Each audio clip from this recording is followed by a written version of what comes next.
Non, non, commence en physique, parce que une des choses les plus importantes lorsque tu veux te développer en ligne, c'est de ne pas être dans une situation de désespoir où tu dépends de ça. Avoir cette sécurité financière où tu sais que tu es bien parce qu'il y a de l'argent qui rentre, c'est top. D'autant plus que, alors, je dirais pas coach, mais idéalement, si tu peux trouver un taf de personal trainer, maintenant il y a beaucoup de salles qui proposent ça, où tu peux un peu faire ton planning. Et ce que je te conseillerais de faire, c'est de prendre le nombre de clients le plus petit qui te permettent de vivre. En gros, par exemple, une personne, justement, un très bon ami à moi qui a fait exactement ce que je suis en train de dire, c'est-à-dire qu'il est passé de la salle à Internet, bah, à la base, il coachait 7-8 personnes par jour. On a vu ensemble que s'il passait à 2, il payait ses factures, il était good. Il est descendu à 2 personnes, ça lui laissait énormément de temps pour de la création de contenu et se développer sur Internet et apprendre.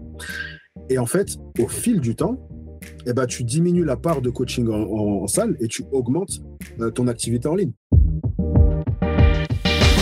Je suis Andy Poiron, entrepreneur et amoureux de sport. Je suis le propriétaire de Away, un centre de coaching hybride à 360 sur Dijon, et également consultant où j'aide les coachs sportifs et les propriétaires de studios, de box CrossFit et de clubs de fitness à développer leur entreprise.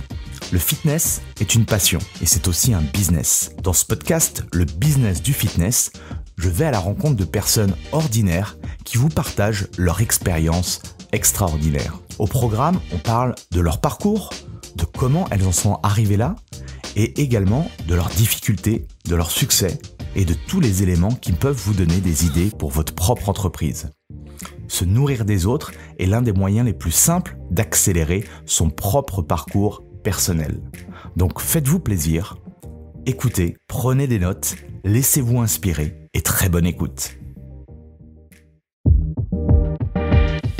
Dans l'épisode du jour, j'ai le plaisir d'inviter Naj Befit, coach sportif et créateur de contenu sur toutes les grosses plateformes YouTube, Instagram, TikTok. On a parlé de plein de choses passionnantes avec Naj. Son parcours aux États-Unis et son retour en France. Comment lancer son compte Instagram en partant de zéro. Comment se lancer dans la création de contenu. Comment se lancer dans le coaching online. Comment démarrer le personal training après avoir eu son diplôme. Et encore beaucoup d'autres choses. Bref, je ne vous en dis pas plus et je laisse place à notre conversation avec Naj Befit. Bonjour à tous, bienvenue sur le business du fitness et aujourd'hui j'ai la chance d'être avec Najib. Salut Naj. Salut. Est-ce que Comment tu peux très bien, très bien. Est-ce que pour démarrer la conversation, est-ce que tu pourrais te présenter pour ceux qui ne te connaissent pas encore? Bah, avec grand plaisir. Donc moi, mon nom, c'est Najib, plus connu sur les réseaux sous le pseudonyme de Naj ou Naj Befit. Je suis coach sportif depuis 2013, d'abord à l'étranger, puis sur Paris depuis 2016. Et en parallèle de ça, je suis ce qu'on pourrait communément appeler un créateur de contenu. Donc, par le biais d'une chaîne YouTube sur laquelle je publie des vidéos, mais également d'autres plateformes du type Instagram, TikTok, Twitter, etc. Et je suis également, encore en parallèle de ça, en projet de création d'une agence en digital marketing. Donc, ça, c'est encore en parallèle de tout ça. Et je pense que c'est déjà pas mal. Ça m'occupe déjà bien assez. Effectivement. Et juste avant de rentrer dans le vif du sujet, le Ouais, Najib tout petit, c'était qui? tout petit. Alors, on parle de quel âge? Depuis, depuis les 5, 10, 15 ans? Comment tu Ok. étais? Est-ce que tu étais passionné de sport? Voilà, qui tu Euh, étais? J'étais assez actif, mais en termes de caractère, j'étais un garçon très réservé. Et j'ai appris à lire extrêmement tôt, genre en dernière section de maternelle, et je me suis un peu pris de passion pour la lecture, et j'étais typiquement le gamin dans son coin en train de lire un livre. Donc, clairement, à l'antipode de ce que je suis devenu aujourd'hui, c'est-à-dire à gigoter devant une caméra. Et voilà, mais gamin, c'était vraiment beaucoup plus réservé, sans être timide, j'avais le contact facile, mais j'aimais être seul et lire. Voilà. En ce qui OK. concerne le sport, ouais, j'avais tendance à pas mal gigoter. J'ai fait du foot très tôt. Puis à 13 ans, je me suis mis à la danse hip-hop. Donc ça a été mon métier jusqu'à mes 21 ans. Et c'est en grande partie ça qui m'a fait sortir de ce truc d'être un peu introverti. Dans le sens où, en fait, le fait de te retrouver sur scène devant un tas de personnes, ou, etc., devoir faire des représentations, des spectacles, des battles, des compétitions, ça va un peu te forcer à sortir de ta coquille. Et disons que ça a été une expérience assez transformatrice où il y a eu vraiment eu un avant-après danse. Et Je suis parti aux États-Unis en 2011 dans le but de vraiment essayer d'aller plus loin avec la danse. Mon but, c'était vraiment de passer des castings pour faire des clips, des concerts, des trucs comme ça. Et en fait, une fois arrivé là-bas, il s'est passé un truc et je me suis tout simplement démotivé de la danse. J'avais plus envie de danser. Donc en fait, sur place, je me suis dit, OK, quel est un sport que je peux faire quand je le veux, sachant que je connais personne ici, donc un truc idéalement qui soit un peu solitaire. Et du coup, mon dévolu, il s'est un peu jeté sur la muscu et ça dure jusqu'à aujourd'hui. OK. Et comment tu expliques justement en arrivant aux States que tu es, enfin que la motivation n'était plus là? Tu as eu un élément qui a fait que? Bah, on va dire que, comme je te l'ai dit, en fait, c'est vraiment une expérience qui m'a transformé d'un point de vue personnel. Je suis devenu beaucoup plus à l'aise socialement, j'étais beaucoup plus capable de ne pas être timide, etc. Et en fait, j'avais l'impression que maintenant que ça m'avait apporté ça, ça m'avait un peu apporté ce que ça devait m'apporter.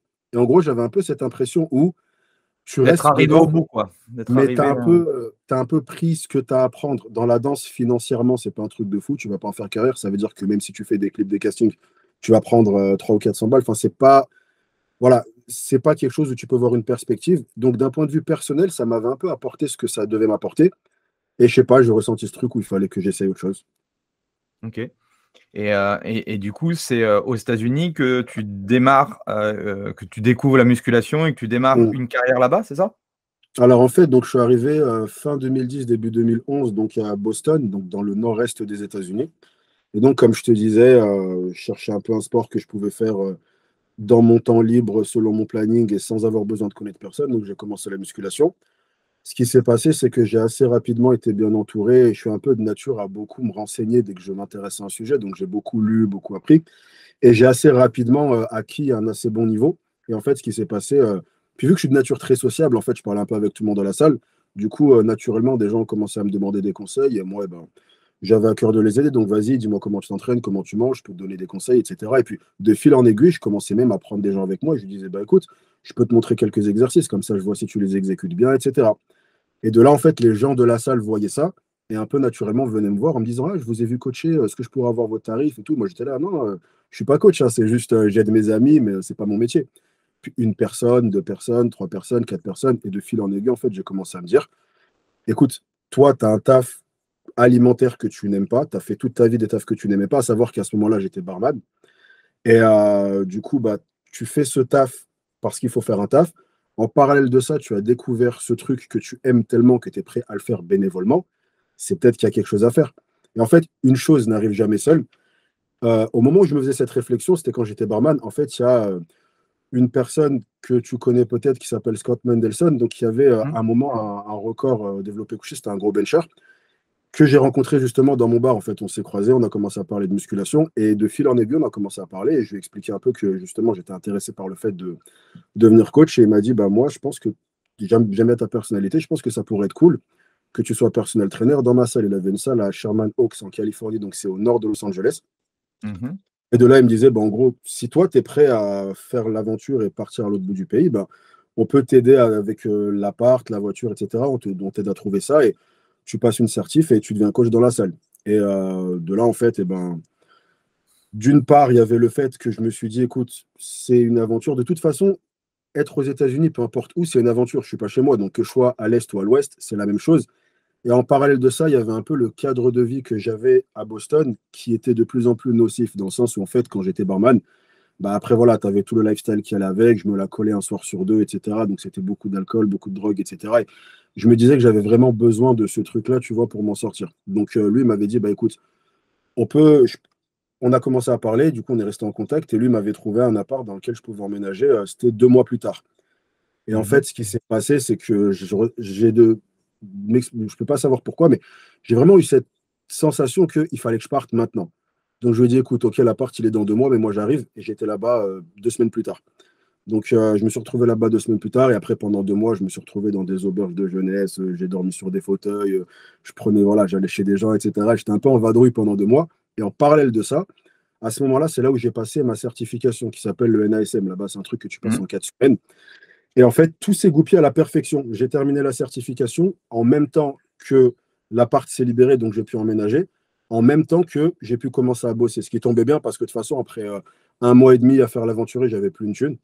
Donc, du coup, ça s'est un peu goupillé parfaitement et je me suis retrouvé à être personnel trainer là-bas. Et ça a duré pendant 3 ans, donc jusqu'en 2016.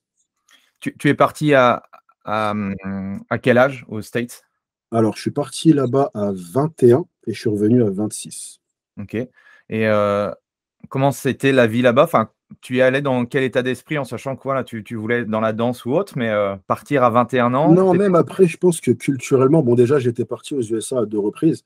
Et culturellement, les USA, c'est un pays dont je me suis toujours senti très proche. J'écoute beaucoup de musique anglo-saxonne, je regarde beaucoup de films, même je vais les regarder en anglais. Et voilà, je suis très à l'aise avec la culture de là-bas et j'avais vraiment cette impression que justement, ça pouvait m'apporter. Et en fait, justement, c'est un parallèle intéressant avec la danse où je te disais que justement, je pensais que ça m'avait apporté ce que ça devait m'apporter.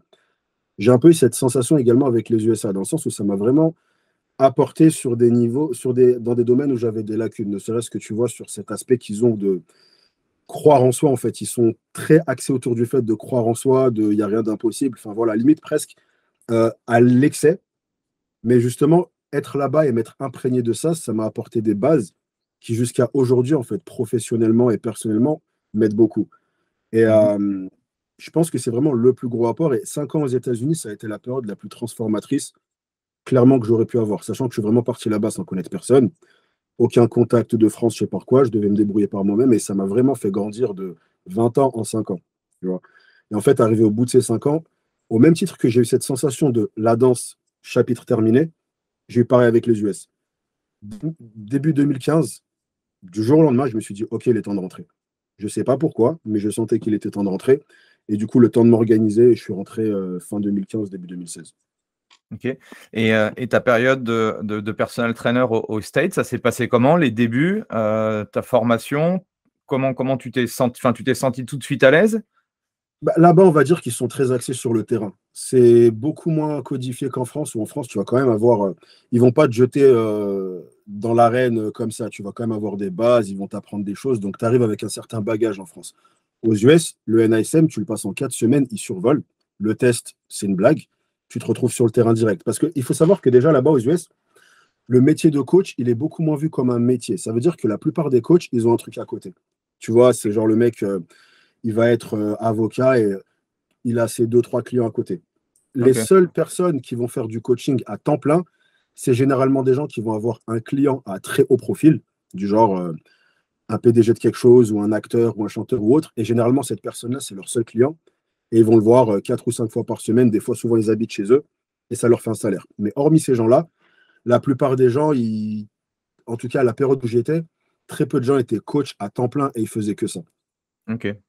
Donc, on va dire qu'au début, bah, il y avait un peu de. J'ai pas mal dû tatillonner, dans le sens où, si tu veux, j'avais pas mal de pratiques. Arrivé à ce niveau-là, ça faisait 3 ans que je pratiquais de façon très assidue, donc je connaissais l'exécution des mouvements et autres. Mais si tu veux, je suis quelqu'un qui a un esprit assez analytique et j'ai besoin de comprendre pourquoi les choses fonctionnent comme elles fonctionnent. Donc, je pouvais t'expliquer comment te placer, par exemple, rétracter les omoplates pour pouvoir sentir les pecs sur un chest press ou un développé couché.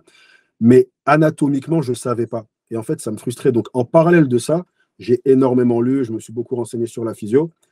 Et ça s'est un peu démarré un peu comme ça. Mais au début, voilà, j'ai beaucoup appris en faisant, beaucoup plus que par des livres ou autres. Mais après, OK. les gens étaient super cool et il y avait un super bon esprit. Donc, j'ai pas eu de mauvaise expérience. Genre, dès le début, je me suis senti à l'aise. En fait, j'ai vraiment eu cette sensation de ah, t'as enfin trouvé. Parce qu'on va Mmh. dire que toute ma vie avant ça, j'ai commencé à taffer, j'avais 15 ans. Et j'ai jamais arrêté. Et en fait, depuis mes 15 ans, je n'ai fait que des tafs que je détestais. Oui. Et j'avais toujours ce truc de, dans ma tête, un taf, c'est pour payer tes factures, t'es pas censé l'aimer. Tu serres les dents pendant 8 heures par jour, et pendant ton temps libre, tu vas faire des trucs que t'aimes. Et en fait, c'était la première fois de ma vie que j'avais justement cette sensation de, tu t'éclates en gagnant ta vie. Et j'avais vraiment cette sensation d'être à ma place, en fait, d'avoir enfin trouvé là où était ma place. OK. Et il t'a fallu combien de temps justement pour être, on va dire, libre financièrement, d'avoir suffisamment de clients pour vivre correctement? Ah, ça a été dès le début. C'était Ça a les été ouais. dès le début parce qu'après, j'avais Scott qui m'a beaucoup poussé, dans le sens où, en fait, à la base, lui, il voulait mettre en place le système de personal training et il pensait au début le faire lui-même. Puis en fait, finalement, eh ben, c'est par moi qu'il est passé et j'ai bossé avec lui. Donc en fait, il m'a directement envoyé un flux de clients assez important. Et puis à côté, il avait pas mal un carnet d'adresses, donc il n'hésitait pas à parler de moi, etc. Il disait, ouais, bah écoute, si t'es intéressé par du coaching, il y a un mec dans ma salle, il est bon, etc. Donc, non, non, dès le début, honnêtement, là, il m'a vraiment beaucoup facilité les choses. Dans le sens où, voilà, c'est pas tous les jours que tu as un mec qui dit je vais te foutre dans un appart et je vais te donner un taf, comme ça tu peux payer le loyer de l'appart. Surtout qu'à Los Angeles, le loyer, c'était pointu. Donc, non, non, vraiment, dès le début, j'ai eu aucun souci. Puis après, de base, je suis quelqu'un de relativement sociable. J'arrive à avoir du contact. Tu vois, par exemple, Mhm. quand je suis revenu en France, mon premier poste de personal trainer, c'était pareil. Je payais un loyer, après, je me démerdais. Et dès le début, j'arrivais à parler avec les gens, etc. Et j'arrivais à débloquer le truc. Ok, ok, ok. Et quels sont les gros enseignements que toi, tu retires justement de cette période aux États-Unis Que je suis qui te capable de servent, faire, qui te que je suis servent capable de aujourd'hui, faire, quoi.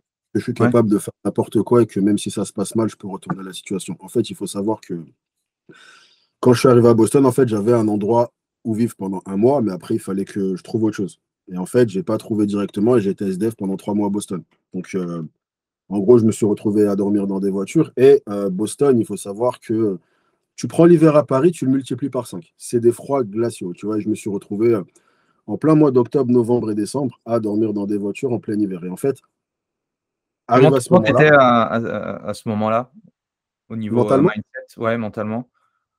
Qu'est-ce que tu te euh, disais? bah, je me disais que en fait, j'ai un choix à faire où soit je m'apitoie sur moi-même et du coup, il n'y a rien qui va bouger et bon, bah, je peux crever à un moment ou à un autre, soit il faut que je retourne la situation. Et en fait, voir que j'étais capable de retourner la situation, ça m'a un peu donné cet état d'esprit où peu importe ce qui va arriver pendant tout le reste de ma vie, maintenant j'ai connu ça en fait. Dans le sens où en fait, ça me fait que même jusqu'à aujourd'hui, j'ai aucune crainte à prendre des risques financiers au niveau de mon entreprise, innover, essayer des choses. Parce que dans tous les cas, je me dis, le pire c'est quoi? C'est que je perds tous mes sous, que je finisse à la rue, je l'ai déjà eu. Mmh. Donc je sais ce que c'est maintenant. Et en fait, ça m'a vraiment donné une confiance en moi-même où je vais appréhender les choses différemment. Je vais les appréhender beaucoup plus en me disant, peu importe ce qui se passe, tu sais que tu vas réussir à gérer.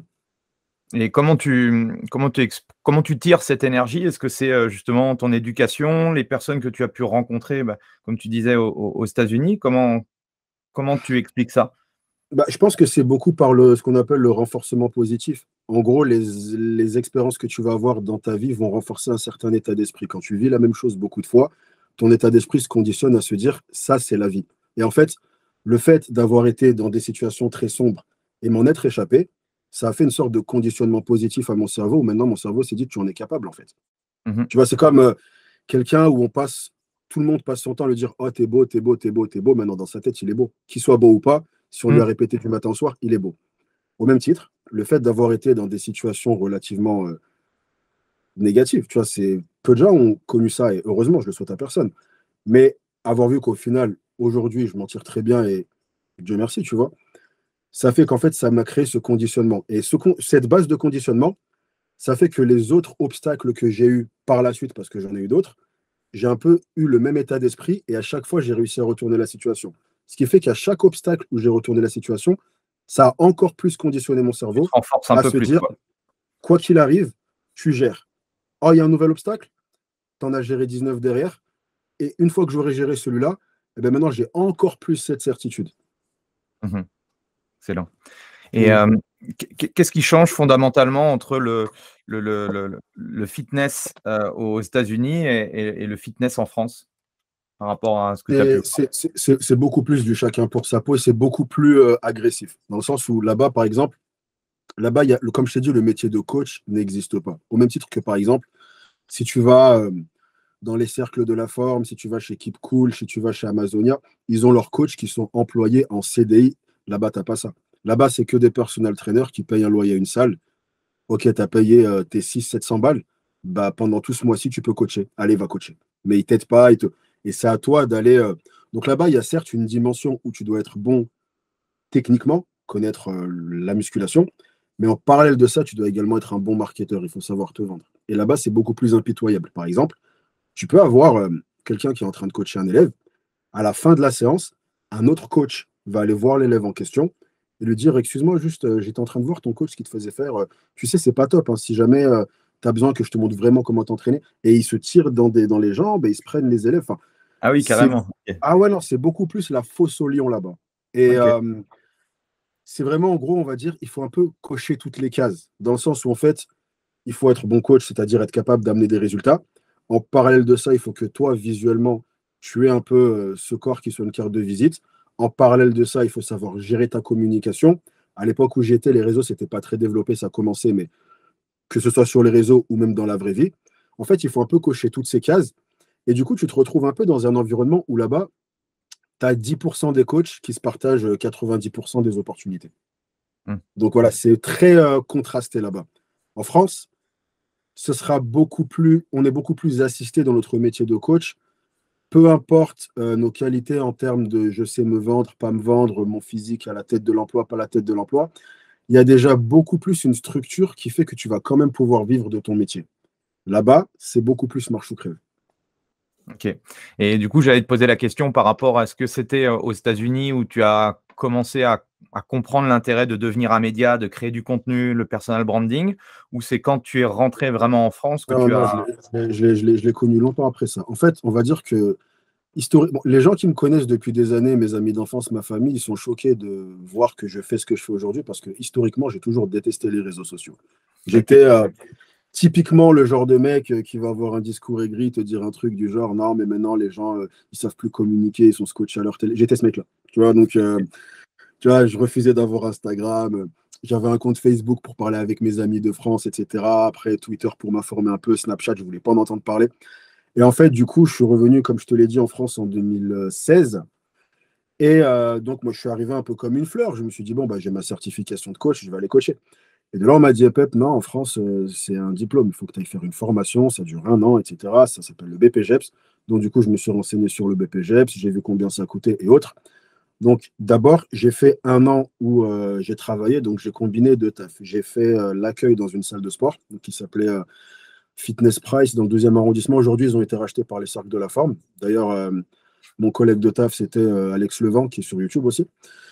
Et en parallèle de ça, j'étais chauffeur VTC. Tu vois, je conduisais des Uber et Ok. tout. Donc, du coup, ouais, je travaillais une douzaine d'heures par jour parce que bah, il fallait que je me prépare à devoir ne pas travailler pendant 1 an et devoir suivre une formation. Donc, je cumulais ces deux tafs. La chance que j'avais, c'est que vu que je taffais à la salle de sport, je pouvais toujours me dire, OK, là, j'ai une heure creuse, il n'y a pas trop de clients, j'arrive à me caler 1 heure de séance. Donc, malgré tout, j'ai quand même pu faire mes entraînements pendant cette année. Et du coup, à l'issue de ça, donc j'ai passé mon diplôme en 2017, que j'ai terminé en 2018. Et c'est à ce moment-là que je me suis lancé sur les réseaux seulement. Ok. Donc, Et quand tu arrives du coup quand tu arrives des États-Unis, tu avais un pécule d'argent ou t'es pour te dire voilà, je vais redémarrer une carrière en France, c'était quoi ton optique, ta vision des choses?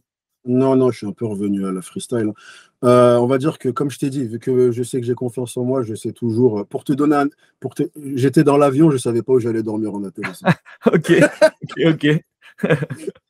Mais voilà, après, j'ai repris contact avec des gens. Ben, un mec avec qui j'ai grandi, qui justement, lui, avait monté ce truc de VTC qui m'a pris directement. Et du coup, je suis arrivé un mardi, j'ai commencé à bosser jeudi. Ok. Donc, Et voilà. je t'ai pas posé la question, tu es originaire d'où? De base, j'ai grandi dans le sud, presque, ça s'appelle Valence, c'est à côté de Grenoble, etc. À 16 ans, je suis parti vivre à Lyon, donc avec Ok. mon groupe de danse, et j'ai fait ma première année de fac là-bas. À 19 ans, je suis allé à Paris, j'ai terminé la fac, et à 21 ans, je suis parti aux Ouais, US. ok. Et toi, ton optique, c'était de revenir du coup bosser sur Paris? Ouais, moi, dès le début, ouais, je savais que je voulais être sur Paris parce qu'après, c'est là où j'ai la majorité de mes proches. Et j'ai été un peu partout en France. Même Ouais. quand j'étais danseur, on était tout le temps en vadrouille. Donc, j'aime pas mal de villes, mais c'est vraiment Paris où je finis toujours par y revenir. Donc, ouais, ouais, je suis revenu instinctivement directement à Paris. J'étais à Montpellier pendant une période et je suis remonté à Paris après. Et donc, ouais, je te disais, de là, mon optique, non, c'était juste me dire, je vais continuer mon taf de coach. Mais après, quand j'ai appris qu'il fallait un BPGEP, du coup, ça m'a retardé. Mais moi, je me disais, je vais arriver et je vais directement travailler en tant que coach, genre le jour même. Et en fait, Ouais. non. Ouais, J'ai dû taffer. tu pas réussi à avoir d'équivalence ou de VAE ou de choses comme ça, c'est ça? Non, non, c'était hors de question. Ils m'ont pas OK. laissé. Il fallait vraiment que je repasse par un cursus. Surtout que voilà, la certification que j'ai, elle est disponible, elle est valable dans le monde. Genre demain, je peux aller en Chine et être coach.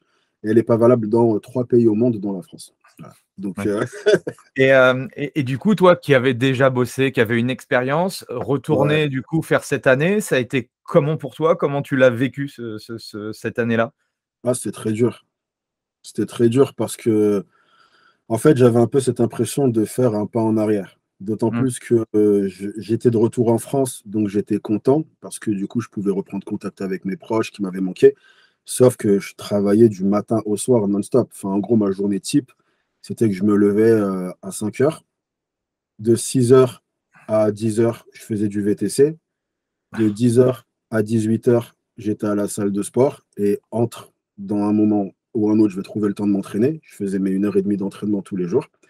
Et de 18 heures à 22 heures, je faisais encore du VTC. Je rentrais à 23 heures et je dormais. Je me relevais à 5 heures. Et j'ai fait ça pendant un an, 6 jours sur 7. Donc, et j'ai repris goût au truc de tu as à nouveau un taf que tu détestes. La salle de sport, j'adorais. Bon, après, ils n'étaient pas contents parce que je passais plus mon temps à essayer de corriger les gens, à faire le coach que vraiment faire de l'accueil, alors que j'étais hôte d'accueil. Mais Ah oui. je passais plus de temps à m'improviser coach qu'autre chose parce que ça me manquait tellement. Mais après, je suis le genre de personne qui peut endurer pas mal de difficultés lorsque je sais pourquoi je le fais et quel est le bout du tunnel. Ça veut dire Mm. que c'est très dur de me demander de faire des choses si je ne vois pas la raison. Si je sais pourquoi je fais quelque chose, j'ai aucun problème à faire un sacrifice et me dire pendant un an, t'as pas de vie, mais c'est parce que tu veux. Tu as goûté à cette vie, en fait. Tu sais ce que c'est d'être coach, tu sais que c'est ce que tu veux faire. Mhm. Sacrifier un an pour retrouver ça, je signe. Et j'ai signé sans problème. Ok. Et du coup, l'examen en poche, c'est quoi la première chose que tu fais du coup? Bah, la première chose que je fais, bon, j'ai fait ma formation dans une chaîne qui existe, mais qui est en train de disparaître, qui s'appelle CMG Sports Club. Pas mal de gens la connaissent sous le nom Mm. Club Medgym. C'était une Mm. ancienne, en fait, ils étaient en partenariat avec l'école dans laquelle j'ai passé mon diplôme. Et si tu veux, j'ai fait mon stage là-bas. Et en gros, pendant mon stage, comme je te dis, moi, j'ai pas mal de facilité à parler avec des gens, etc. Donc, déjà pendant le stage, on me demandait des coachings. Après, je voulais vraiment me concentrer sur ma formation parce qu'en plus, c'était vraiment l'occasion de combler les lacunes parce que j'avais appris en autodidacte. Mais là, c'était vraiment apprendre la physio de façon structurée, l'anatomie. Et j'adorais ça, en fait. Donc, je voulais vraiment faire que ça. Et je disais à tout le monde, en fait, bah, écoute, prends mes coordonnées et dès que je suis diplômé, on en reparle. Et du coup, pendant toute l'année, je faisais ça. Et à la fin de l'année, dès que j'ai été diplômé, ben, j'ai envoyé un message à tous les gens qui m'avaient demandé des coachings pendant l'année. Écoute, salut, je suis coach maintenant. Comment on fait? Sur la trentaine, tu en avais 7, 8, 9 qui étaient toujours partants. Et du coup, ça a été mes 7, 8, 9 premiers clients. Et du coup, j'ai démarré directement avec eux. Ouais, excellent. Et, Ouais. et comment voilà, tu as tes premiers clients, comment ça se passe? Tu fais du coaching dans un club? Tu commences le online? Comment ça se passe? Parce que là, c'est Non, en non, là. 2018, c'est ça? Que tu Ouais, là, démarres? on est en août 2018. J'ai été, Ouais. non, même pas, j'ai été diplômé en mai 2018. Donc, on est en mai 2018. Non, non, moi, le online, encore, je voulais toujours pas en entendre parler. C'était encore, j'avais mes clients en salle et en fait, j'ai gardé un contrat avec la salle dans laquelle je taffais qui était de 5 heures par semaine. C'était le plus petit contrat que tu pouvais avoir, qui était composé de 4 heures de plateau et d'1 heure de cours collectif en cycling. OK. Donc, en gros, ça me ouais, parce que j'avais fait, si tu veux, les deux mentions, j'ai cours collectif et musculation. Donc, pendant l'année, j'ai donné des cours collectifs. Et en gros, j'ai pris le cours qui me plaisait le plus, qui était le cycling. Je n'avais pas spécialement envie de donner des cuisses abdos fessiers et autres.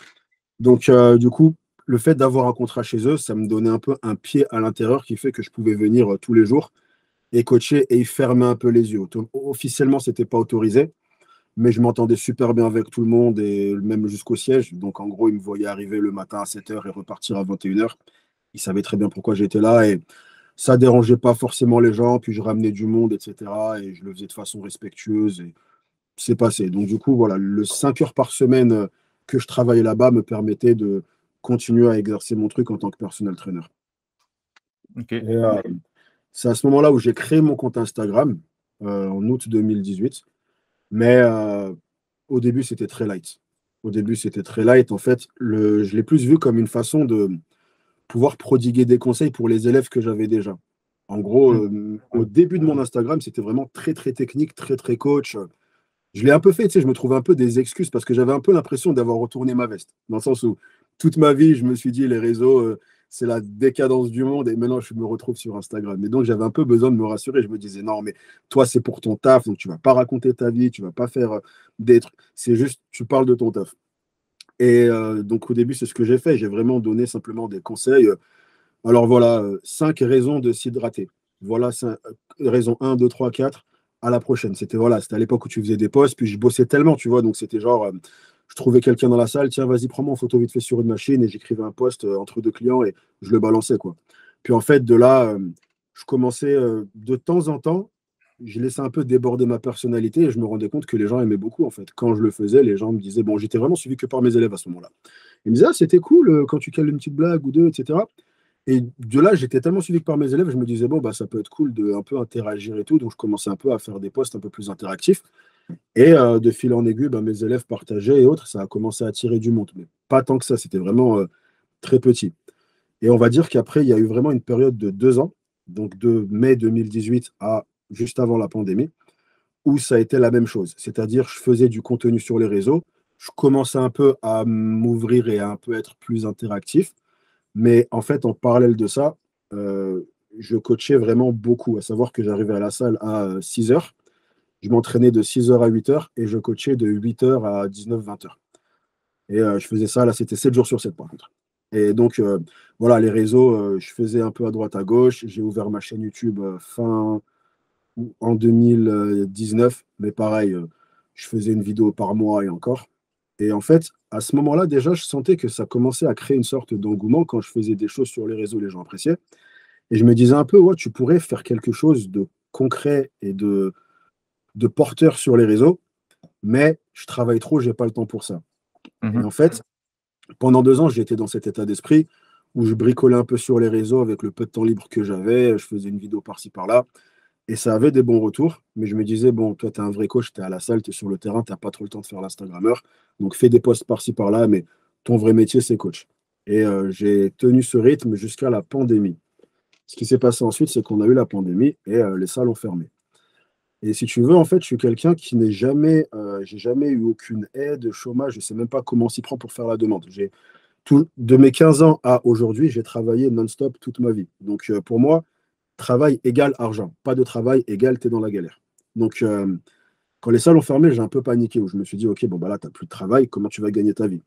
Et tu sais, c'était un peu à l'époque où on pensait que le confinement, ça allait durer 3 semaines. Tu vois, donc je me disais, bon, bah écoute, pendant les quelques semaines du confinement, tu as le temps libre. Donc, fais des vidéos à fond, fais du contenu, bosse sur les réseaux. Et ce qui va se passer, c'est. Et j'avais pas encore l'optique de coaching en ligne. Je savais même pas que c'était possible de faire du coaching en ligne à ce moment-là. Je me suis Ok. simplement dit, tu vas faire du contenu. Et en fait, ça pourra t'apporter encore plus de gens quand tu vas reprendre à la salle et tu pourras même mettre des prix un peu plus élevés, etc. Et en fait, ce qui s'est passé. Et en même temps, il y avait aussi un peu l'ego.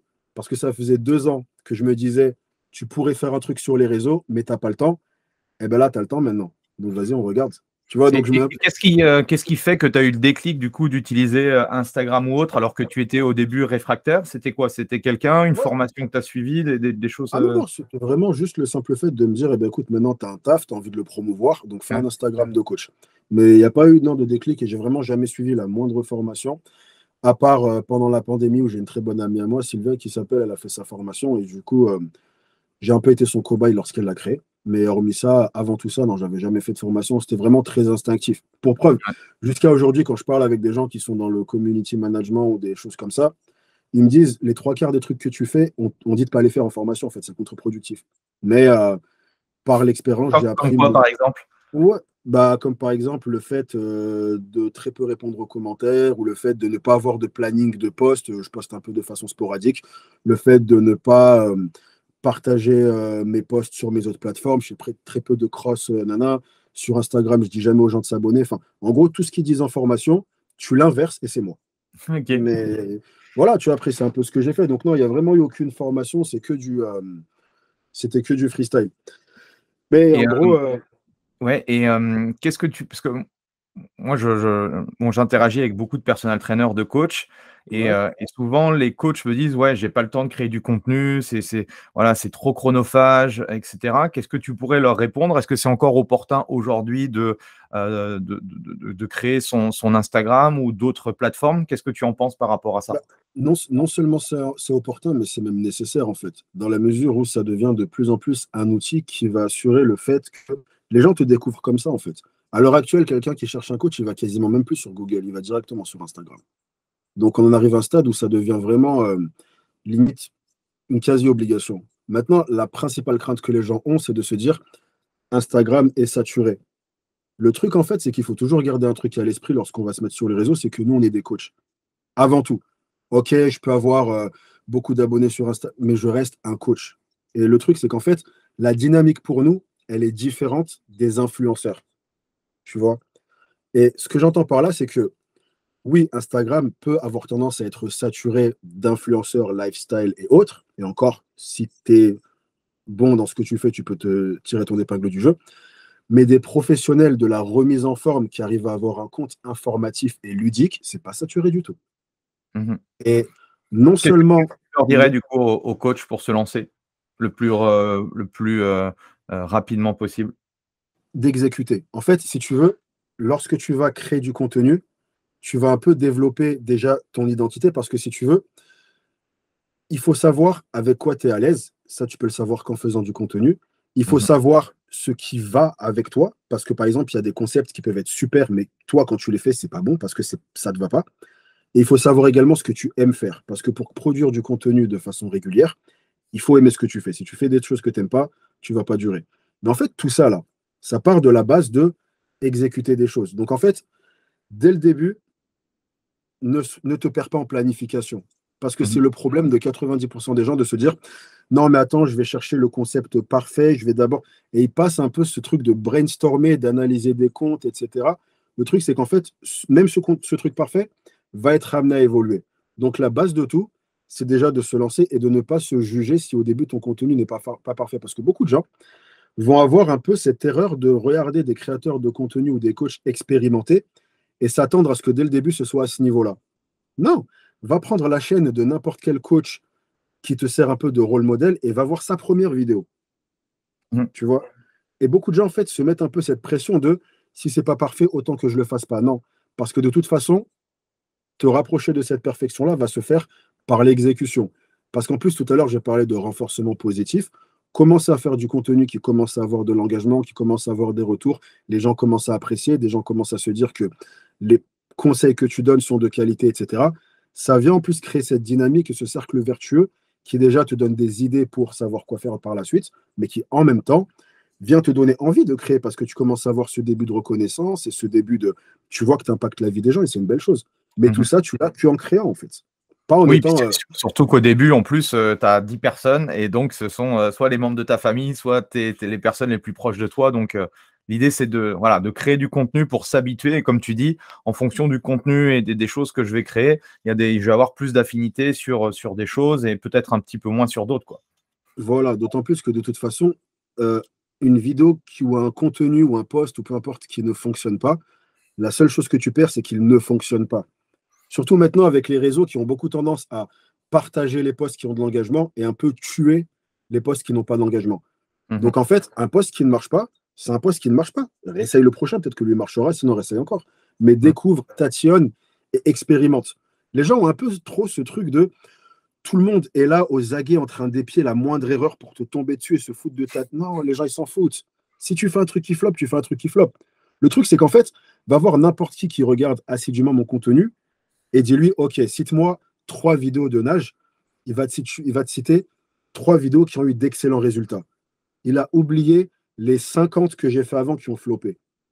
Le truc, c'est qu'en fait, et ça, c'est à tous les niveaux, même Mhm. jusqu'à aujourd'hui, où j'ai cette forme de reconnaissance par les gens qui font mon métier ou par mon public ou autre, sur un truc que je fais qui va frapper fort, j'ai eu 5 flops. Mhm. Jusqu'à aujourd'hui. Mais les gens ne se rappellent que du truc qui a frappé fort. Et les flops, ils m'ont pas coulé ma carrière. Personne s'est moqué de moi. Personne m'a décrédibilisé. Non, ils ont juste été oubliés. Ils sont aux oubliettes. Et c'est pas grave parce que c'est contrebalancé par le truc qui a marché. Ouais, et ce que tu dis aussi, c'est créer du contenu dans la durée. Parce que souvent, ils se disent, ouais, mais moi, on dit, j'ai créé 30 posts sur les 30 premiers jours, j'ai pas eu forcément d'attraction, j'ai arrêté. Ouais, bon, en 30 jours, tu peux pas non plus. Alors, déjà, euh, en 30 jours, t'es un œuf encore, t'es un bébé, il n'y a rien. C'est comme si tu me disais, j'ai fait de la. Et le pire, c'est qu'en plus, là, on parle de personnes qui ont toutes les armes pour réfléchir correctement en ce qui concerne la remise en forme. Parce que Mhm. c'est des coachs qui savent, qui vont dire arrêtez de croire que vous allez avoir des résultats en 2 jours, 3 jours, arrêtez de croire à des recettes miracles, arrêtez de croire que ça va se faire du jour au lendemain. Ils savent tout ça. Mais, paradoxalement, ils font exactement cette connerie-là en ce qui concerne leur communication et leur business. Mhm. Tu sais que des résultats ne s'apportent pas en 2 jours pour ton corps, mais pour ton business, tu penses, non, c'est exactement la même chose. Justement, je trouve que le parallèle entre le sport et la communication digitale, c'est deux choses qui se marient à la perfection. Les principes de l'un sont exactement les principes de l'autre. Il y a des bases à savoir, mais le vrai taf, il se fait quand tu travailles. Au même titre que tu peux étudier la musculation sur ton ordinateur pendant des années, tu peux tout ça. Au final, il va falloir que tu te retrouves sous une barre. C'est Mhm. exactement la même chose avec les réseaux. Tu peux suivre toutes les formations, hashtag, il en faut exactement combien, 7, il faut poster à 17h05, tu peux savoir tout ça. Il y a un moment où il faut que tu ailles te salir les mains et aller dans les tranchées et faire du contenu. C'est exactement pareil. Et sur la durée, tu vas développer. OK, ce que j'ai fait ne marche pas, il faut que je me remette en question. Mais ça, tu le sais sur la durée. Mhm. Laisse-toi le temps. Laisse-toi le temps. Et pense pas que tu vas avoir toutes les réponses en 2, 3 jours. Et là, sur Instagram, aujourd'hui, quelle est la différence par rapport à quand tu as démarré? S'il y a des La grosses différences? différence, la différence, elle est énormément en faveur des petits créateurs. Et je vais te dire pourquoi. Quand j'ai démarré les réseaux, l'accent était mis sur le créateur. Ça veut dire que tu avais ta base d'abonnés, tu faisais un post, tu savais à peu près le type d'engagement qu'il allait avoir, et certains posts faisaient un peu mieux, certains posts faisaient un peu moins bien, mais tu avais ta moyenne. Aujourd'hui, l'accent, il est mis sur la création. Ça veut dire que vu que tout est basé sur des algorithmes et qui se retrouvent dans le feed, tu peux être personne, sortir de nulle part, faire ta première vidéo, il se pourrait que cette vidéo-là fasse 1 million de vues. Avant ça, c'était du jamais vu. Tu ne faisais pas 1 million de vues par post si tu débarquais de nulle part. OK. Aujourd'hui, tu peux faire même, et c'est pour ça que je dis que c'est pas grave de se rater, tu peux faire 10 vidéos qui flopent et qui font 14 vues, et une qui va en faire 6 millions parce qu'elle est extraordinaire. Il y a une, tout le monde a sa chance, et il y a une bien plus grosse euh, importance qui est accordée à la qualité de contenu et non plus à la personne, entre guillemets. Principalement sur les réseaux qui se développent, que ce soit TikTok, ou même les réseaux qui copient TikTok, comme Instagram ou YouTube. Très Mhm. peu de gens maintenant ont ce réflexe de s'abonner. Par exemple, sur TikTok, l'algorithme pour toi, il est tellement fort qu'il arrive à te savoir dans les moindres détails et te proposer exactement ce que tu veux voir. Pourquoi tu vas suivre des gens? 90% des gens qui vont consommer du contenu TikTok ou Instagram Reels vont même pas voir les gens qui suivent. Ils vont aller dans les pour toi ou sur Instagram Reels, ils s'appellent ça le feed Reels, et ils voient Mhm. des vidéos de gens qu'ils ne connaissent pas.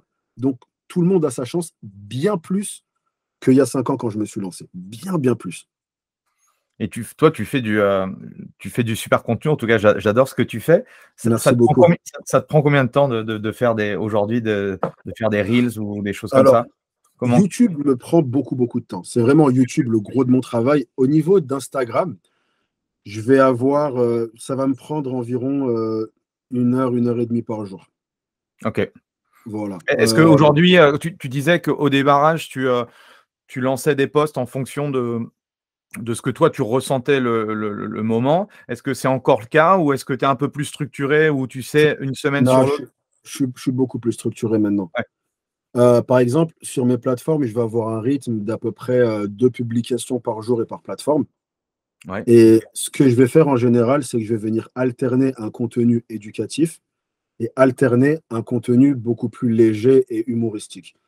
La OK. raison pour laquelle je fais ça, il y a 2 raisons à ça. La première, c'est parce que d'un point de vue personnel et épanouissement, j'aime faire rire, j'aime m'amuser, j'aime faire le con, mais je reste un professionnel de la remise en forme.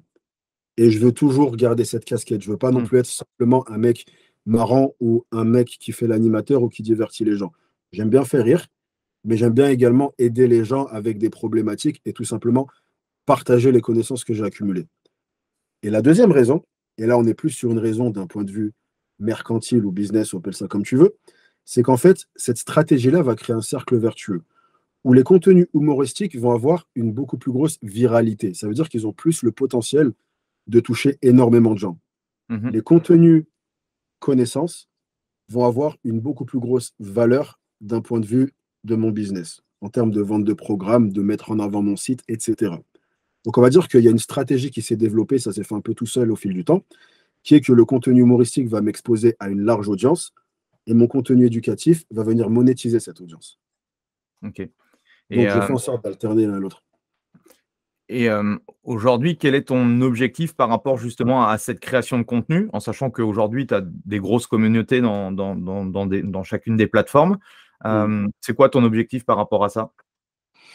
continuer à me développer et continuer à m'amuser. On va dire Ouais. que j'en suis arrivé à un stade où j'ai effectué un énorme travail de fond qui fait qu'aujourd'hui, je pourrais limite souffler et mon site tournerait à merveille, etc. Mais la raison qui fait que je le fais autant, c'est parce que j'aime sincèrement faire ça, en fait. Et Mhm. ça rejoint ce que je disais tout à l'heure quand je disais que, en ce qui concerne la création de contenu, trouve un concept que tu aimes et que tu prends plaisir à faire. Parce que du coup, devenir productif, c'est un peu un automatisme. Et en ce qui concerne justement la création de contenu, même les moments où je me dis je prends un jour de repos, limite ça me manque et j'ai envie de créer, tu vois. Mhm. Donc le but, c'est toujours de continuer à m'amuser. Et puis j'en arrive à un stade où maintenant je commence un peu plus à m'ouvrir et collaborer avec des gens. C'est vrai que pendant des années, j'étais quand même très très solitaire dans ma création de contenu, je voulais pas trop m'associer. Là, je commence un peu plus à m'ouvrir à d'autres créateurs, faire des rencontres et autres. Et du coup, je rencontre des gens super cool, ça me fait visiter de nouveaux endroits. Et bah, vraiment, c'est un plaisir. Et en parallèle de ça, ça m'ouvre des portes de plus en plus grandes qui font Mhm. que ça va. C'est une sorte d'accélérateur où en fait, peu importe le projet que je lance, il va un peu être boosté par un peu ma notoriété, entre guillemets. Donc, continuer à développer ça fait que indirectement, je continue à développer n'importe quel projet dans lequel je pourrais prendre part. Oui, parce qu'aujourd'hui, bon, ce qui est intéressant, c'est qu'au début, tu l'as fait pour trouver des clients en personal training ou après, quand tu as développé le online, trouver des clients online. Mais tu peux, Hum. grâce à une forte communauté, avoir des partenariats, développer tout un tas de choses, au niveau business. En fait, les réseaux sociaux, c'est vraiment un accélérateur. Et après, cet accélérateur-là, tu peux en faire ce que tu veux. Par exemple, oui, il y a les partenariats, tu vas avoir de plus en plus de propositions. Moi, après, je fais le parti pris d'en faire très peu, mais c'est un choix personnel. Mais si c'est ce que tu veux faire, tu peux effectivement faire énormément. En ce qui concerne après, honnêtement, c'est peu importe. Ça veut dire que si demain, tu veux même ouvrir un studio de coaching, si déjà, toi, tu pèses lourd sur la balance et que tu dis, OK, les gars, je vais ouvrir mon studio de coaching, ça te donne un bon point de départ. Si demain, tu veux lancer ta marque de shaker, voilà, bah, ça te lance. En fait, peu importe. Mmh. Tu vas avoir ce truc qui est un accélérateur et après, toi, cet accélérateur-là, tu l'envoies un peu dans la direction que tu veux. Dans le sens où moi, ça m'a beaucoup aidé avec mon site de coaching. J'aurais pu en faire autre chose. Par exemple, si demain, et c'est vraiment n'importe quoi, ça va être. Demain, si, je sais pas, tu fais un casting pour un truc, si tu as une présence sur les réseaux, ça va te favoriser. Mmh. En fait, c'est un peu, voilà, ça va être un accélérateur maintenant. Et ça, je tiens vraiment à le préciser parce que c'est quelque chose qui fait peur à pas mal de gens. Ils pensent vraiment que pour avoir les portes ouvertes qui sont liées à la création de contenu et à les réseaux sociaux, il faut avoir un compte avec des centaines de milliers d'abonnés. Non, absolument pas. Si tu arrives à avoir les bonnes personnes, c'est déjà extrêmement porteur. À titre d'exemple, quand j'ai quitté le coaching en salle pour me consacrer à mon travail en ligne, j'avais sur ma chaîne, j'avais 2 ou 3 000 abonnés et sur mon compte Instagram, j'en avais 12 ou 13 000. Mmh. Ce qui est respectable, mais c'est pas, ça crève pas le plafond. Mais c'était les bonnes personnes, c'était des personnes qui étaient réceptives, c'était des personnes qui me faisaient confiance. Donc quand j'ai annoncé que je me lançais sur le coaching en ligne, automatiquement, ça a été bien accueilli. Donc voilà, il ne faut pas penser que justement, tu as besoin d'avoir la pastille bleue sur Insta. Non, c'est un plus, c'est un bonus. Mais avoir un truc qui est solide et qui te permette d'effectuer ton activité dans les bonnes conditions, tu n'as pas besoin d'avoir des milliers et des cents. Et cette transition, du coup, je vais revenir au personal training. La transition, ça Ouais, s'est fait justement avec la Covid, les confinements? ouais, en fait, pour moi, le Covid, ça a vraiment été, je sais jamais si on dit le ou la Covid, mais tu veux dire Mmh. la Covid, donc je vais dire la Covid. Euh, la Covid, pour moi, ça a vraiment été un élément déclencheur. Et en fait, si tu veux, ça, tout à l'heure, quand je te disais que les expériences que j'ai eues m'ont permis d'apprendre à transformer le négatif en positif, le, la pandémie, c'est le plus bel exemple par rapport à ça, dans le sens où, en fait, on est dans une période où universellement, tout le monde est abattu, tout le monde est dans un mood négatif. Et à mon sens, et surtout maintenant que je le regarde avec du recul, c'est une des plus belles choses qui aurait pu m'arriver. Parce qu'en fait, ça m'a permis de faire ce que je savais que j'étais capable de faire, mais que je m'empêchais de faire parce que j'avais des excuses. Et en Mmh. fait, le, la Covid m'a enlevé ces excuses. C'était maintenant, tu es face à tes réalités. Tu disais que tu n'avais pas le temps, et ben maintenant, tu as du temps. Et donc, en fait, j'ai commencé à la base, mon plan, c'était de me dire, je vais faire du contenu sur les réseaux pour voir si je peux faire des coachings en visio. Je ne savais pas que le coaching en ligne existait encore. Je me suis dit, je vais Mmh. faire des coachings en visio. Et parce que les clients que j'avais en personal training, avec quelques-uns, on avait dit, bah, je te ferai des visios. Donc, ça me permettait de ne pas être trop à la ramasse financièrement. Et de là, donc, en fait, vu que je crée énormément de contenu, j'ai commencé à faire beaucoup, beaucoup de vidéos. À ce moment-là, je me suis dit, OK, tu vas faire une vidéo YouTube par semaine, ce qui pour moi est incroyable, une par semaine. Et je me suis dit, tu vas faire un post Insta tous les jours. J'ai commencé à faire des lives, j'ai fait des concepts, etc. Et en fait, ça a super bien pris. Dans le sens où c'est vraiment là où le Covid, ça a été un accélérateur. Je me suis lancé à en parler sur TikTok, et, qui était un réseau à ce moment-là qui avait beaucoup de. Qui les a toujours, qui a une grosse portée. Et donc, ça a fait que de là, j'ai eu beaucoup de gens qui m'ont découvert et qui m'ont dit est-ce que tu coaches en ligne?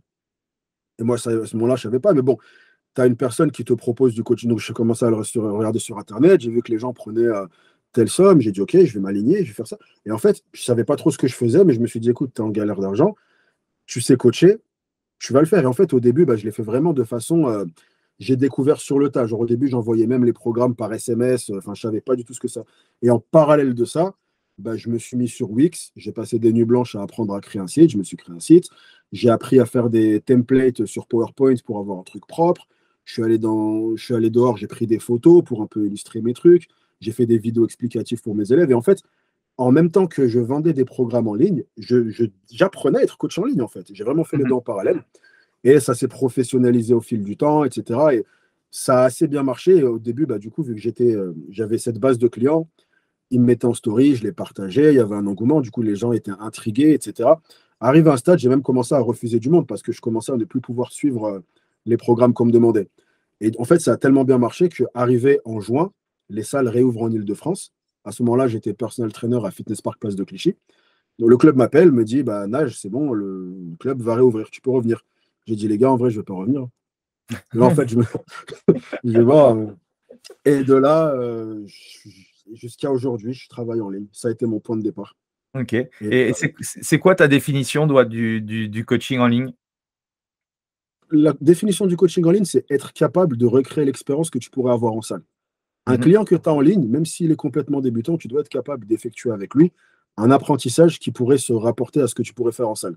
Ça veut dire que si je suis capable de t'expliquer un mouvement en salle, si je suis un bon coach en ligne, je dois pouvoir t'apprendre à faire un squat, même si on ne s'est jamais vu de notre vie. Et beaucoup de gens, justement, on va avoir un peu cette réticence à se dire non, mais le coaching en ligne, c'est pas vraiment du coaching, c'est pas pareil, tu vois pas. Si tu sais structurer ton offre et que tu sais t'organiser d'un point de vue de ta manière de travailler, tu peux être capable d'apporter des résultats similaires en ligne. Et en fait, arriver à recréer ça, ça fait de toi un coach en ligne. Et c'est là où tu commences justement à… Peut-être que tu as des espaces membres, tu commences à créer des contenus vidéo, peut-être une appli, des choses comme ça? Ou comment tu t'y prends pour améliorer ton offre de coaching online? J'ai une appli qui arrive. Là, pour l'instant, j'ai simplement mon site. Et après, j'ai mon groupe qui est dédié à mes élèves. Et j'ai aussi un compte WhatsApp qui est dédié à mes élèves. Donc, je fonctionnais beaucoup par WhatsApp. Et après, les bilans, c'était par mail. Et je fonctionnais également beaucoup par visio. Ok. Je fonctionne toujours par visio. Et après, de là, ça s'est un peu élaboré avec le temps. En fait, j'ai vraiment beaucoup appris. Par exemple, j'avais au début mes questionnaires, j'envoyais juste un texte par mail et les gens me disaient non, mais ça serait cool que tu fasses un Google Form, etc. Et du coup, j'ai fait un Google Form. Et en fait, au fur et à mesure, je me disais ah là, ça serait pas mal d'avoir ça pour mon business. Par exemple, pour les mouvements, au début, j'avais des gens qui me disaient ah ouais, cool, dans mon programme, tu m'as mis du deadlift, mais je suis pas sûr de savoir faire le mouvement. Ok, je vais aller te faire une vidéo pour le deadlift. Mais quitte à ce que je fasse une vidéo, pourquoi est-ce que je ne fais pas une vidéo pour tout le monde? Du coup, je me suis créé un Vimeo et j'ai fait tous les exercices de mes programmes. Ça m'a pris une semaine de barge, mais j'ai filmé une vidéo par exercice. Et maintenant, c'est sur mon site. Et en fait, au fur et à mesure, tout s'est développé. Améliorer le process au fur et à mesure, quoi. Voilà. En fait, je me disais vraiment, je suis parti de cette base de pratique. Je suis en train de pratiquer et en tant que pratiquant du coaching en ligne, j'arrive à me dire, il manque ça à mon business. Donc, je vais le rajouter. Maintenant que j'ai rajouté ça, il y a cet autre truc-là qui manque. Je vais rajouter ça. Et en fait, mon offre, elle s'est améliorée avec le temps. Mais c'est vraiment parti, si tu compares du début à la fin, la structure, elle n'avait rien à voir. Au début, c'était complètement. Je te dis, j'envoyais les trucs par message, je ne savais pas ce que je faisais, mais j'ai appris et j'ai évolué. Mais après, tant que au niveau des programmes, ça restait solide parce que je savais faire un programme, la forme, elle n'était pas si importante que ça. Les gens avaient quand même des résultats et tu as fait. C'est juste que je voulais que mon process soit le plus fluide et professionnel possible. Donc, imaginons que moi, j'ai mon examen aujourd'hui, je démarre de zéro. Est-ce que tu me conseilles de commencer mes armes dans dans une structure comme tu as pu faire pour coacher des gens en physique et après passer en online ou directement passer en online? C'est quoi ta vision? Non, non, commence en physique parce que une des choses les plus importantes lorsque tu veux te développer en ligne, c'est de ne pas être dans une situation de désespoir où tu dépends de ça. Avoir cette sécurité financière où tu sais que tu es bien parce qu'il y a de l'argent qui rentre, c'est top. D'autant plus que, alors, je ne dirais pas coach, mais idéalement, si tu peux trouver un taf de personal trainer, maintenant il y a beaucoup de salles qui proposent ça, où tu peux un peu faire ton planning. Et ce que je te conseillerais de faire, c'est de prendre le nombre de clients le plus petit qui te permettent de vivre. En gros, par Mhm. exemple, une personne, justement, un très bon ami à moi qui a fait exactement ce que je suis en train de dire, c'est-à-dire qu'il est passé de la salle à Internet, bah, à la base, il coachait 7-8 personnes par jour. On a vu ensemble que s'il passait à 2, il payait ses factures, il était good. Il est descendu à 2 personnes. Ça lui laissait énormément de temps pour de la création de contenu et se développer sur Internet et apprendre. Et en fait, au fil du temps, eh ben, tu diminues la part de coaching en salle et tu augmentes ton activité en ligne. Donc, par exemple, si toi, tu as besoin de faire 5 personnes par jour, OK, là, maintenant, j'ai un peu commencé à me développer en ligne, c'est un peu commencé à apprendre, je peux me permettre de faire 4. Et du coup, bah, j'ai 1 heure en plus pour encore plus bosser sur mon contenu et pour me bosser sur ma com, pour améliorer mes visuels, me faire un site, pour apprendre toutes ces choses-là, apprendre les applications pour envoyer des programmes, des trucs. OK, maintenant, ça s'est encore un peu plus développé, je peux passer à 3. Ouais. D'autant plus, et c'est ce qu'il faut qu'on garde en tête, et c'est ce que je dis tout le temps aux gens qui me disent qu'ils veulent se lancer en ligne, c'est que on a un diplôme qui fait que, OK, imaginons demain ça se casse la gueule, et ben demain tu retournes en salle. Hmm. En fait, tu ne prends pas de risque, tu ne signes nulle part. Ça veut dire que même si demain, tu n'as pas à te jeter dans le vide et espérer que ça marche, tu te mets en ligne, tu tentes ce que tu as à tenter, en parallèle tu fais tes coachings, mais même imaginons, pire scénario possible, ton activité en ligne, elle a commencé à fonctionner, tu as lâché tes élèves en salle, et en fait, d'un coup, boum, ça s'arrête. Eh ben, retourne en salle. Tu vois, il Mhm. n'y a pas vraiment de prise de risque réelle, en fait. Donc, Mhm. fais les deux se consolident très bien ensemble. Tu trouves l'équilibre entre, OK, je vais accorder la part belle à l'un et diminuer l'autre, mais les deux peuvent se concilier sans aucun problème. Moi, ça s'est fait de façon un peu brutale, on va dire que j'ai, entre guillemets, un peu explosé pendant le confinement, mais sinon, c'est très probablement ce que j'aurais fait. Ouais. Et du coup, ça te prend combien de temps par jour sur la partie du coup online avec tes clients? Comment tu gères? Bosser Parce que avec chacun, mes... chacun bosser- fonctionne un Alors, peu différemment. pour te donner ma journée de taf, alors, c'est la première chose que je fais, parce que j'ai gardé un peu cet esprit, ça reste ma priorité. Ça veut dire que les réseaux, tant que j'ai pas tout bouclé avec mes élèves, il n'y a pas de réseau qui tienne. Donc, je vais souvent, en général, je vais aller m'entraîner aux alentours de 7 heures. Je rentre chez moi, il est 9 heures. Je me douche, je fais un repas et je commence à bosser à 9h30, 10 heures. En général, je vais boucler mes programmes et mes bilans avec mes élèves à 15 heures. Ça me prend à peu près 5 heures de taf. Donc, en Ok. 5 heures, je vais faire les mises à jour, répondre aux questions. En gros, je consulte mes messages WhatsApp 1 fois par jour. Ça, mes élèves, ils le savent. Condensez vos questions et je réponds 1 fois par jour. Donc, mes WhatsApp, je vais ouvrir, je vais avoir une quinzaine de messages. Boum, je leur envoie ce qu'ils ont besoin de savoir. S'il y a des mises à jour à faire, je leur fais. S'il y a des programmes à changer, je les change. Je vais faire des visios si j'ai besoin d'en faire. J'aime bien faire des visios à peu près 1 fois par mois avec mes élèves pour être sûr que. Bah, après, on fait le point, c'est rapide, on le fait en 10-15 minutes, après on passe à autre chose. Donc, voilà, tout ce travail-là va me prendre environ jusqu'à 15 heures. Ok. Arrivé à 15 heures, je vais bosser sur YouTube. Donc, en général, YouTube va me prendre 2-3 heures par jour. Parce que j'ai un rythme où je sors environ une vidéo tous les 2 jours. Parce qu'en fait, un jour sur deux, j'écris et je tourne. Un jour Ouais. sur deux, je monte. Hmm. Donc, que j'écrive et je tourne ou que je monte, c'est un truc qui va me prendre à peu près 3 heures. Donc, C'est toi arrivé à qui là, c'est toi qui fais le montage de tes vidéos? je fais tout seul. Ok. Arrivé à 18 heures, maintenant, il est temps de s'occuper d'Instagram et TikTok. En général, on va dire que l'avantage maintenant, et c'est un autre avantage que j'ai oublié de citer tout à l'heure, c'est que maintenant, les réseaux se tirent un peu la bourre entre eux, en fait. Ils se copient les uns les autres. Donc, un contenu, tu peux l'envoyer partout. Donc, en général, je vais bosser sur une vidéo qui va partir sur TikTok, sur YouTube Shorts et sur Instagram Reels. Hmm. Donc, comme je suis à 2 vidéos par jour, j'ai 2 vidéos à monter qui vont aller partout. Donc, Ok. généralement, alors je filme 1 fois par semaine et après, j'ai juste les montages pendant tout le reste de la semaine et donc ça va me prendre à peu près 1 heure et demie. Donc, arrivé à ce niveau-là, il est à peu près 19 h, 19h30. J'ai tout terminé sur les réseaux et de 20 h à 21 h, 22 h, je vais généralement bosser sur mon business à côté. Tu vois, soit si là, par exemple, je te dis, je suis en développement d'une entreprise, je bosse avec ça, je vois tous les trucs que j'ai à voir par rapport à ça, etc. Et en général, voilà, ma journée se finit à 22 heures. OK. Et du coup, comment toi tu fais pour continuer à progresser? À quel niveau? À tous les niveaux? Bah, on va dire que je garde. En fait, je fais toujours en sorte d'avoir un rythme qui fait que tant que j'arrive à exécuter, les périodes où je progresse pas, c'est les périodes où tu m'empêches de faire ce que. Par exemple, si j'ai une de mes tâches qui va en ce moment être très intense et que ça bouffe sur le reste, je vais stagner sur le reste. Mais en Mmh. général, tant que j'arrive à pouvoir accorder le temps qui doit être accordé, je vais continuer à progresser. D'autant plus qu'après, j'ai une grosse facilité à me remettre en question, dans le sens où en fait, j'arrive assez vite à me dire, ok, ce truc-là, il a marché pendant un certain temps, il marche plus, il faut faire autre chose. Je vais pas rester, je vais pas tomber amoureux d'un concept. Par exemple, Mmh. je me suis fait connaître sur les réseaux à une époque où je prenais des photos avec une tablette où j'écrivais un truc et je faisais un post. Tu vois, c'est comme ça. Et il y a un moment où ça ne marchait plus, mais tout le monde on m'appelait l'homme à la tablette. Mais je ne me suis pas attaché à ce concept. Ce concept a fait son temps, on passe à la suite. Tu vois, OK.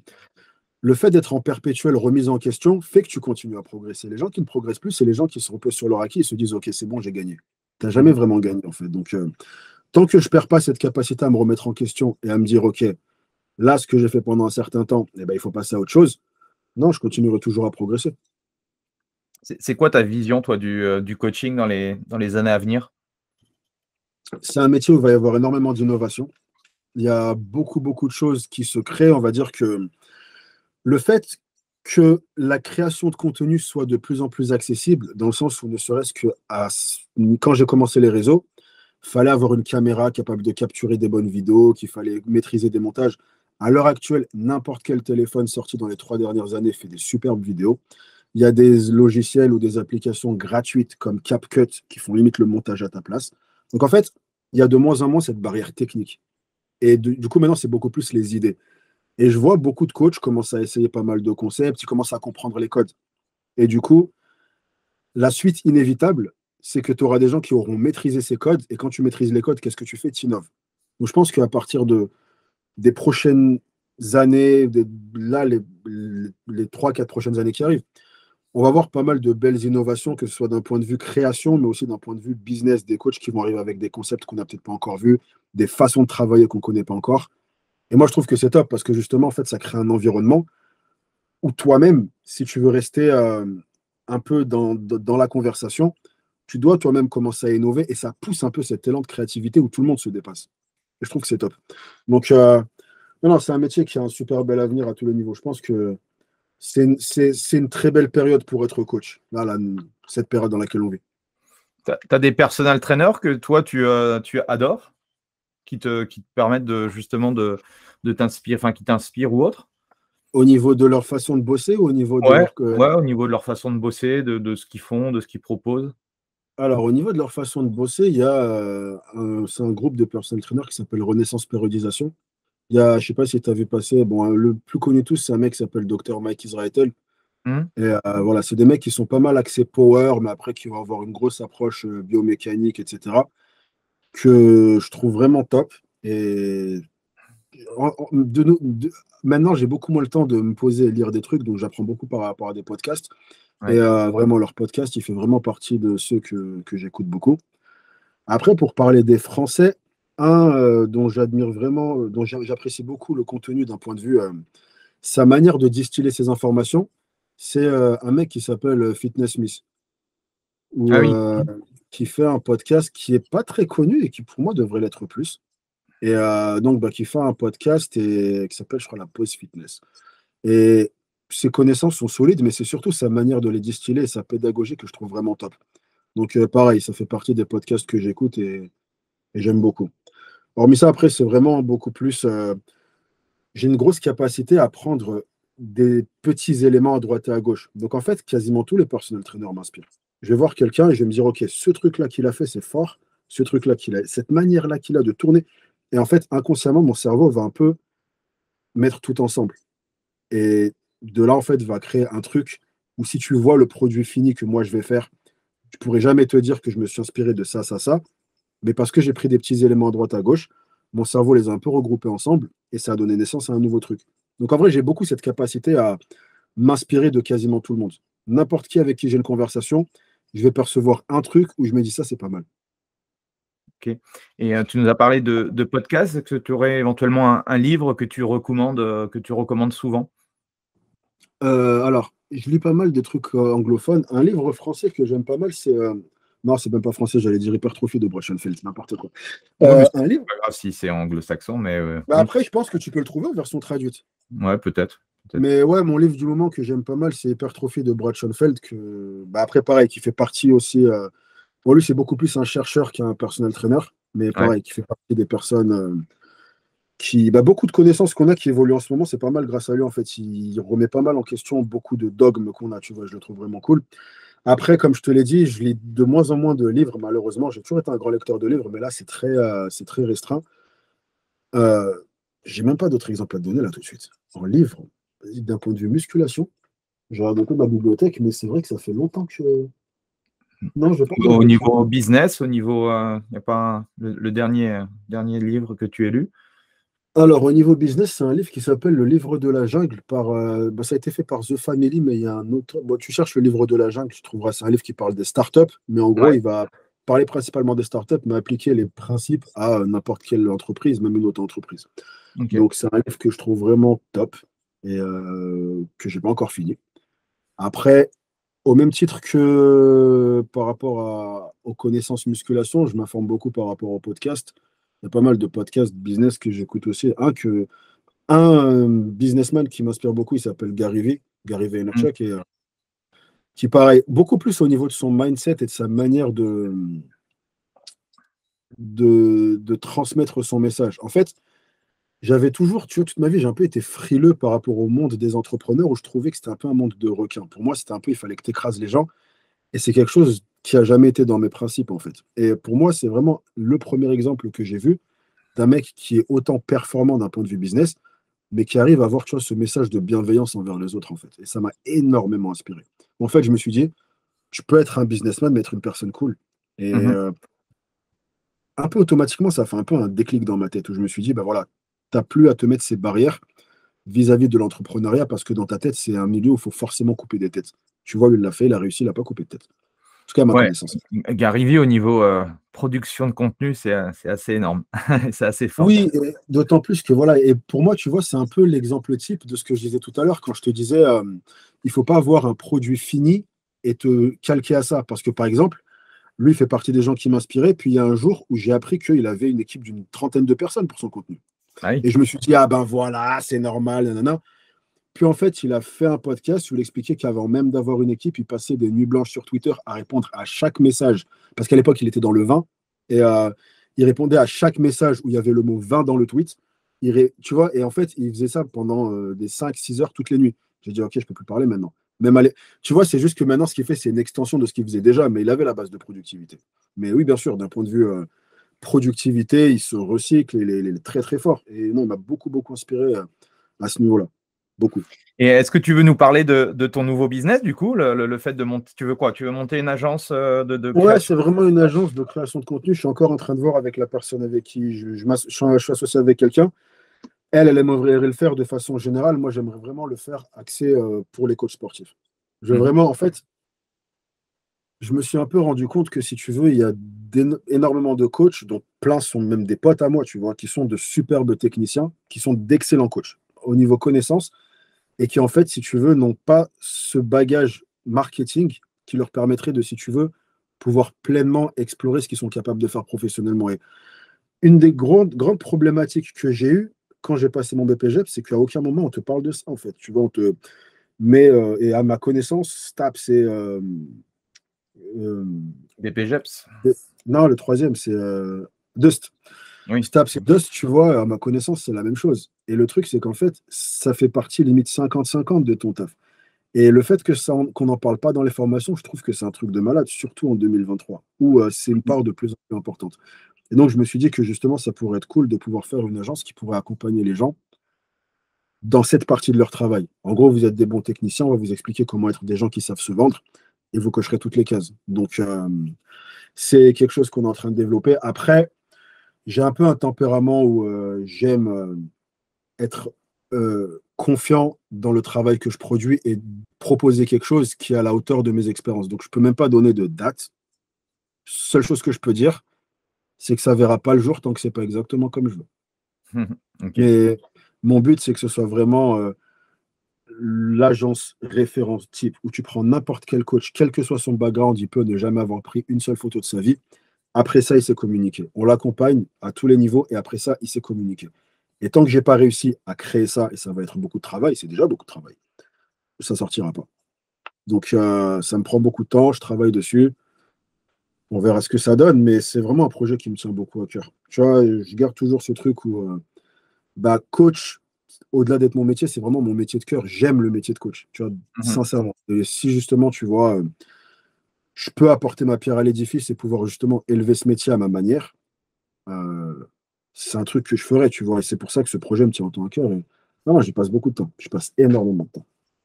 Tu te vois où dans 5 à 10 ans? Faire la même chose que maintenant, mais à plus grande échelle. Après, alors, il y a quand même un domaine qui m'attire beaucoup, c'est l'aspect vraiment vidéo, mais d'un point de vue plus réalisation. Tu vois, en ce moment, j'essaie vraiment de mettre l'accent sur trouver des mini-scénarios dans mes vidéos. Je commence à faire, même, tu vois, là, je suis pas mal de formations et de tutos en ce qui concerne vraiment, tu vois, le fait de faire des storyboards, le fait d'avoir vraiment des cuts, un peu ce qu'on appelle des L-cuts au cinéma, tu vois, quand ça va un peu se superposer. Enfin, en gros, au même titre que j'ai appris les réseaux un peu à l'arrache et que je me suis professionnalisé par la suite, j'ai appris la vidéo à l'arrache, je me suis foutu une caméra dans la main et j'ai commencé à filmer. Et là, maintenant, je veux me professionnaliser. Et à terme, je pense qu'un truc qui me ferait plaisir, ce serait vraiment limite de faire même des petits courts-métrages. Tu vois, je pense que ça pourrait être vraiment cool. Donc, je me rapproche de toute façon de plus en plus de ça. Je scénarise de plus en plus mes vidéos et tu vois, je commence à pas mal parler avec des gens qui sont justement plus dans ce milieu. Par exemple, la vidéo que j'ai postée ce matin, elle était avec 2 amis à moi qui font les cours Florent. Tu vois, et je commence à être pas mal connaître des gens de ce milieu qui m'apportent les conseils dont j'ai besoin. Et c'est un domaine que je kiffe en fait. Donc, ça ne m'étonnerait pas que je me foute en tête de faire un court-métrage ou un mini-truc dans les mois ou les années qui arrivent. Excellent. Bon, en tout cas, merci Naj, c'était super, super inspirant. J'espère que tout le monde est resté. Pensez à mettre un petit 5 étoiles, un petit commentaire. Qu'est-ce qu'on peut te souhaiter du coup pour l'avenir? Est-ce que tu as un dernier petit message à nous faire partager? Que les gens que j'aime sont en bonne santé. Tant que j'ai ça, le reste, c'est automatique. Yes. Merci en tout cas, Naj, de ton partage. Et puis, nous, on se retrouve la semaine prochaine pour un nouvel invité. Merci à tous. À plus. Voilà, c'est fini pour aujourd'hui. J'espère que l'épisode vous a plu. Merci d'avoir passé ce moment en ma compagnie. 2 petites choses avant de vous quitter. Si vous cherchez les notes de l'épisode ou que vous voulez tout simplement me contacter personnellement, allez sur mon site andypoiron.com. Donc tout attaché, www.andypoiron.com. Vous trouverez toutes les informations nécessaires. Et dernière chose, et c'est la plus importante pour moi, si vous voulez m'aider à promouvoir ce podcast, eh bien vous mettez un avis 5 étoiles sur Apple Podcast. Si vous regardez cet épisode sur YouTube, eh bien pensez à liker et à vous abonner à ma chaîne YouTube et pensez à en parler autour de vous, pensez à en parler à vos amis ou à vos collègues dans le fitness. Ça permettra véritablement à ce podcast d'avoir beaucoup plus de visibilité. Voilà, en tout cas, merci, à très vite pour le prochain épisode.